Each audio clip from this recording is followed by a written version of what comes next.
Master minds commerce చదవాలనుకునే 10th inter విద్యార్థుల తొలి ఎంపిక. అమరావతి భూసేకరణపై రైతులు తీవ్ర ఆవేదన వ్యక్తం చేస్తున్నారు. ల్యాండ్ పూలింగ్ కి భూములు ఇవ్వకపోయినా ప్రభుత్వం బలవంతంగా భూములు తీసుకునేందుకు ప్రయత్నిస్తోందని వాపోయారు. భూమితో తమకు ఉన్న అనుబంధాన్ని విడదీస్తున్నారని రైతులు కన్నీటి పర్యంతమయ్యారు. 2015లో భూములిచ్చిన రైతులకు ఇప్పటి వరకు ప్లాట్లు ఇవ్వలేదని ఆవేదన వ్యక్తం చేశారు. తమ భూములను అమ్ముకోవడం కాదని వ్యవసాయం చేసుకుని జీవనం సాగిస్తున్నామని చెప్పారు. విజయవాడలో జరిగిన చర్చా వేదికకు అమరావతిలోని పలు గ్రామాల రైతులు హాజరై భూసేకరణపై వారి గళం వినిపించారు.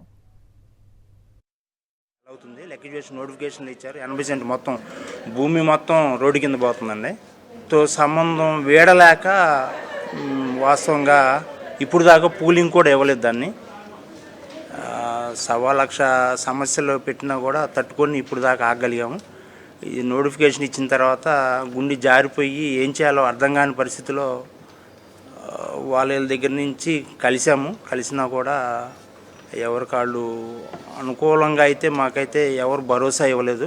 ఉన్న 80% తీసేస్తే ఈ 4 తరాలలో ఏమైపోవాలా, దాని గురించి మేము అసలు ఎవరు మాకు సరైన సమాధానం చెప్పట్లేదు, సమాధానం లేదు. ఇప్పుడు 1 మంత్ బ్యాక్ నుంచి ల్యాండ్ పూలింగ్కి ఇవ్వమనేసి ఇవ్వని పొలాలకు ల్యాండ్ ఎక్విజిషన్ నోటీస్ ఇస్తాం, లేదంటే అవార్డు ప్రకటిస్తామని రకరకాలుగా భయభ్రాంతులకు గురి చేస్తున్నారండి. దీని మూలంగా వీళ్ళని ఇక్కడ అఖిలపక్ష సమావేశం అని తెలిసి వీళ్ళ హెల్ప్ తీసుకుందామని వచ్చామండి. ఇప్పుడు మాకు రోడ్లు ఇప్పుడు మేము ఇవ్వచ్చు అండి, 1 ఎకరం పొలం ఇవ్వచ్చు, కానీ 12 సంవత్సరాల క్రితం ఇచ్చిన వాడికి ఇంతవరకు ప్లాట్ లేదండి. వాళ్ళని చూస్తా మేము ఎలా ఇస్తాం? ఇప్పుడు ఏదైనా ఒక 100% ఇచ్చిన ఊర్లు ఉన్నాయి, చిన్న చిన్న విలేజ్లు ఉన్నాయి. ఒక విలేజ్ని డెవలప్ చేసి అతనికి రోడ్డు వేసి అతనికి ప్లాట్ ఇచ్చి అది చూసి మేము ఇస్తాం కదా. ఇంతవరకు ఎక్కడా కూడాను 2-3 తప్పితే ఈ కట్టుకున్న దాఖలాలు లేవు. ఇల్లు మాకు ఎవరికి రైతుకు ఒక్కడికి పొలం లేదు. ఫిజికల్గా అన్ని పేపర్ల మీద ఉన్నాయి. ఏదైనా ఒకటి డెవలప్ చేసి మేము ఇలా డెవలప్ చేసాం, మీరు ఇవ్వండి అంటే ఇస్తాం. ఎక్కడా లేకుండా మీకు రోడ్డుకి ఎక్విజిషన్ తీసుకుంటామంటే ఎలా ఇవ్వగలుగుతాం? నాకున్నది 90 సెంట్లేనండి. ఇప్పుడు నాకు 2 అమ్మాయిలండి. నేను అది ఎడ్యుకేషన్ చేసుకోవాలంటే నేను వ్యవసాయం చేసుకుంటా చదివించుకుంటున్నాను. మా తాతల నుంచి వచ్చింది అదేనండి. మా నాన్నగారు మా అమ్మగారు చనిపోయారు. నాకు ఇచ్చింది ఆ 90 సెంట్లేనండి. దాంట్లో వచ్చిన ఫలసాయంతోనే పిల్లల్ని చదివించుకుంటున్నాను. నాకు నోటిఫికేషన్ ఇచ్చారండి.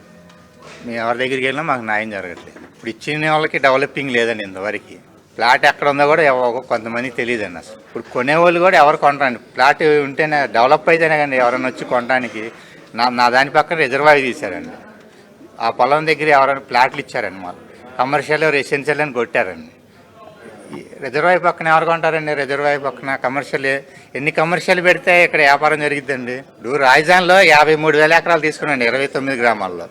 ఇదే డెవలప్ అవ్వలేదు. ఇంకా 2వ పూలింగ్ అని వెళ్ళాడండి. మళ్ళీ చంద్రబాబు ప్రభుత్వం గత 12 సంవత్సరాల నుంచి మమ్మల్ని ఎన్నో విధాలుగా వేదనకు గురి చేస్తుంది. 2015లో ఇక్కడ రాజధాని వస్తుందని చెప్పి ప్రకటించి కేవలం వాళ్ళ కులానికో మభ్యపెట్టి ముంపు ప్రాంతమైన ఈ అమరావతిని సెలెక్ట్ చేసి కేవలం వాళ్ళ వర్గం న్యాయం చేయడం కోసమే ఇది ప్రకటించిందండి. ఎప్పుడు ఇక్కడ 3 పంటలు పండే సాగు భూమి, ఎప్పుడు నిరంతరంగా పంటలు పండే భూమి, ఈ వ్యవసాయం మీద ఆధారపడే కుటుంబాలన్నీ ఇక్కడ రాజధాని కడతామని చెప్పి ప్రకటించి అప్పుడు ఈ 12 సంవత్సరాల నుంచి మమ్మల్ని ఎంతో వేదనకు గురి చేస్తున్నారు. 2016లో అప్పుడు భూసేకరణ ఇచ్చి అప్పుడు కొంత భయకు గురి చేశారు. అప్పుడు కొంత ఎలా మాకు రాజకీయ పార్టీ అండ రావటమో లేకపోతే మేము కోర్టుకు వెళ్ళి స్టే తెచ్చుకోవడం వల్ల ఈ 10 సంవత్సరాలని కాపాడుకోగలిగాం. మళ్ళీ ఇప్పుడు 2వసారి మళ్ళీ గెలిచిన తర్వాత ఈ 53 ఎకరాల డెవలప్ అవతలకినే మళ్ళీ 2వ పూలింగ్ అని చెప్పి వెళ్తున్నారు. మళ్ళీ 3వ పూలింగ్ అంటున్నారు. అవన్నీ చూసిన తర్వాత మేము ఇప్పటికి పూలింగ్ ఇవ్వడానికి ఇష్టపడతలేదు. అందుకని చెప్పి మమ్మల్ని ఏదో రకంగా ఇబ్బందులకు గురి చేయటం, మానసికంగా అట్లా అన్నీ చేస్తున్నారండి.